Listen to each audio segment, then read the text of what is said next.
In a crowded metropolitan city, where skyscrapers rose to the heavens and the buzz of aspiration permeated the atmosphere, there lived a man named Daniel.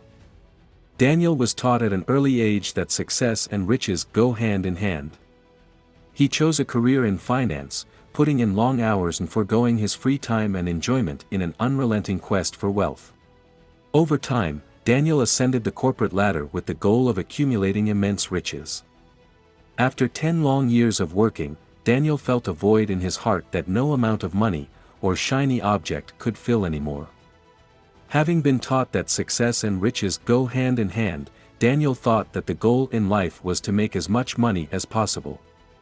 Seeing that he was making enough money with the potential to earn more, he realized that his judgment may have been wrong. As the void began to grow deeper, Daniel knew it was time for a change. One day after work, as Daniel was strolling through the crowded streets, he happened to notice a tiny park hiding among the tall structures. He walked towards the park and noticed people partaking in a variety of activities. Some people were relaxing, enjoying the peace, while others were playing music, reading books in the shade, or playing sports. As Daniel was now strolling through the park, he had noticed an elderly man reading a book about living a balanced life. Sparked with curiosity, Daniel approached the elderly man who was seated on the bench. The man's name was Thomas. Daniel began a conversation with Thomas, asking him what that particular book had taught him. Thomas said he would answer his question, if he was able to answer his. Eager to know what the man had learned, Daniel accepted the proposal. Thomas asked Daniel, in a world full of people who care so much about what everybody else is doing, how does one live a purposeful life? Daniel stared at Thomas with a miserable look on his face. Daniel told Thomas that he thought making as much money as possible was the key to life. Daniel said that he never thought a life could be purposeful if you don't even have the money to afford living or to have nice things.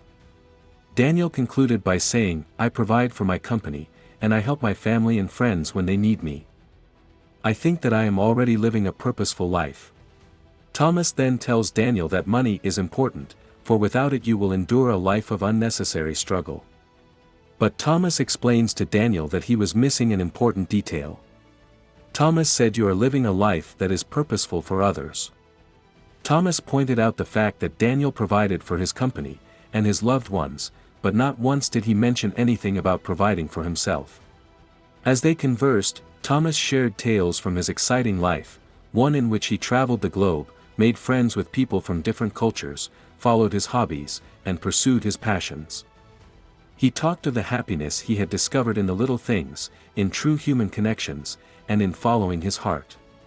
Daniel's viewpoint started to change while he was listening to Thomas.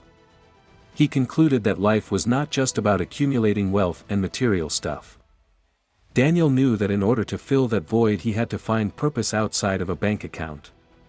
He learned that surviving is important, but living was essential. Living a life he genuinely enjoyed were the keys to finding true purpose in life. Thomas's insight motivated Daniel to take an uncertain path. He resigned from his high-paying job, bidding farewell to the corporate world that had consumed him.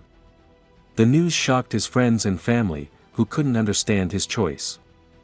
Many even tried to convince Daniel to go back, but Daniel knew that he had to forge a different path, a path that resonated with his soul.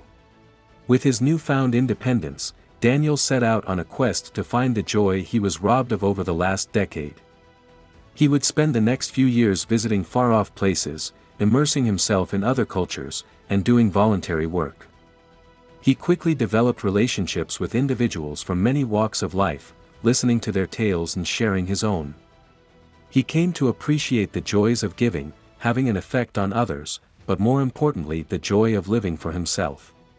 Daniel learned from his experiences that genuine riches were found in the thrill of new experiences, and in the connection we have with ourselves and others. He came to see that life was not a race to acquire things, but rather a tapestry made of shared memories, laughing, and loving moments. After returning to the crowded metropolitan city, Daniel became a positive figure to those around him. He founded a neighborhood organization to advance principles like compassion, mindfulness, and personal development. The organization also sought to persuade others to leave the treadmill of consumerism and rediscover their passions and to find a deeper meaning to their lives.